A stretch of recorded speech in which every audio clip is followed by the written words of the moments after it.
একটা পোলা তার মারে প্রশ্ন করছে, আচ্ছা মা, সারা শরীরের চামড়া কাইটটা জুতা বানায় দিলে মারে নাকি ঋণ শোধ হইব না? আচ্ছা, একটা মায়ের কাছে কি সন্তান এতটাই ঋণী? তখন তার মা বলতেছে কি, আর ওইসব কথা বাদ দে, টেবিলের উপরে ভাত রাখছি, যা ওইটা গিয়া খাই গিয়া। কিন্তু সন্তানে বাহানা ধরছে যে না মা, একটু বলো না যে এতটাই ঋণী নাকি একজন মার প্রতি সন্তানে। তখন তার মা বলতেছে কি যে সত্যি শুনবি? শুনু। তাহলে আমার একটা শর্ত আছে, ওই যে টেবিলের উপরে যে ভাতগুলা লাগছি এগুলা আজকে তুই নিজে মাইখে আমারে খাওয়াইবি। তখন পোলা বলতেছে, আমি তোমার কি প্রশ্ন করলাম আর তুমি কি উত্তর দিতেছ?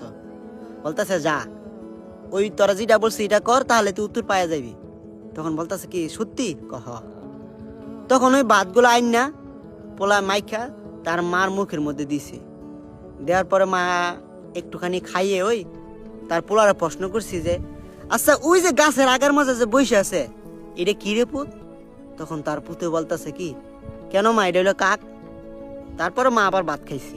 দ্বিতীয়বার আবারও ছেলে তার মার মুখের মধ্যে ভাত দিছে। ওই ভাতটা খাইও তার মা আবারই প্রশ্ন করছে যে আচ্ছা পুত, ওই যে গাছের আগা যে বসে আছে এটা কি?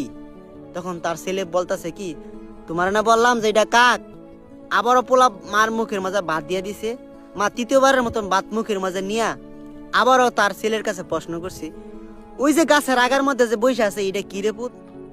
তখন ছেলে কিছুটা বিরক্ত হইয়া বলতেছে কি, তোমার না বললাম যে এটা কাক। চতুর্থবারের মতন ছেলে আবারও মায়ের মুখের মাঝে ভাত দিছে। মা এই ভাতগুলা খাইয়া তার ছেলেরে বলতেছে যে আচ্ছা বাজান, ওই যে গাছের আগার মাঝে বসে আছে এটা কি রে? ছেলে ভাতের প্লেটটা নিচে রাখা তার মার একটা ধমক দিয়ে বলতেছে, তোমার না বলছি ওইটা কাক কাক, এতবার বলার লাগে? তখন তার মা ওই ভাতগুলা না খাইয়া তার সন্তানের কাছে বলতেছে, বাজান, তুই যখন আরেকটু ছোট ছিলি তোরে কুলের মাঝে নিয়ে ঠিক এই জায়গার মাঝেই আমি বৈশা বৈশা ভাত খাইতেছিলাম। তখন তুই আমারে বলতেছিস কি যে মা, ওই যে গাছের আঘাত বসে আছে এটা কি? তখন আমি বলছিলাম যে এটা কাক। এইভাবে একবার না, দুইবার না, তিনবার না, চারবার না, পাঁচবার না, তুই আমারে 20 থেকে 30 বার প্রশ্ন করছিলি। আমি একটু একটু ভাত খায়া খায়া তোর এই প্রশ্নের উত্তর দিছি। তখন একটু আমি বিরক্ত হই নাই, তোরা একটা দমকা দেই নাই বল। তখন আমি তোরা এটা বলি নাই যে আমি ভাত খাইতেছি, তোরা বলছি যে এটা কাক কাক, তুই কেন বারবার প্রশ্ন করতেছস? শুধু কিছুক্ষণের ভিতরে তোর এই প্রশ্নের উত্তরগুলা দিয়া আমি ভাত খাইছি। তুই আজকে মেলা বড় হইছস, নিজে নিজে ভাত খাইতে পারস, নিজে নিজে চলতে পারস, কিন্তু তোরে বড় করতে গিয়া আমার 4-5টা বছর ঠিক এইভাবে আমি পরিশ্রম করছি।